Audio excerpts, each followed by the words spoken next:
saya Naila kelas 3B akan menceritakan yang berjudul Al-Bulbul wal Maliku, burung bulbul dan sang raja. Berikut ceritanya. Ja'al lailu wa zallal maliku mustaqizan la yastati'un nauma. Tibalah malam dan raja terjaga karena tidak dapat tidur. Faqafal maliku min zaujatihi fi syurfatil qasril kabir. Raja bersama istrinya berdiri di balkon kerajaan yang besar. Qala maliku ma arwa hadza sauti ma hadza sauti. Raja berkata, alangkah merdunya suara ini. Suara apa ini? Qala malika hadza sautul bulbul ya sayyidi.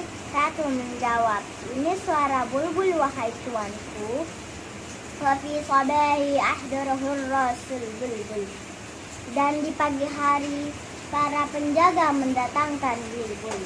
Wa banu lahu qafasan min zahabi summa wad'u fihi al-fawakih. Dan dibuatkan kurungan emas lalu diletakkan di dalamnya buah-buahan. Da'al malikud duyufa min kulli makani liyasma'u sautal bulbul. Raja mengundang tamu dari berbagai tempat untuk mendengar suara bulbul. Walakinnal bulbul la yughanni dahishat duyufu wa tahayyara al-malik. Dan akan tetapi bulbul tidak bersiul. Para tamu keheranan dan raja pun bingung. Fatahal hakimu babal qafasi fa'talakul bulbul ilal asjari fayughanni. Dibukalah pintu kurungan oleh sang hakim, lalu terbanglah bulbul ke pepohonan seraya bersiul. Qolal maliku ma ajmalahur riya.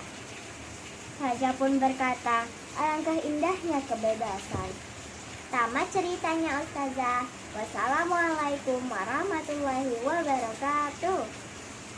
Dadah.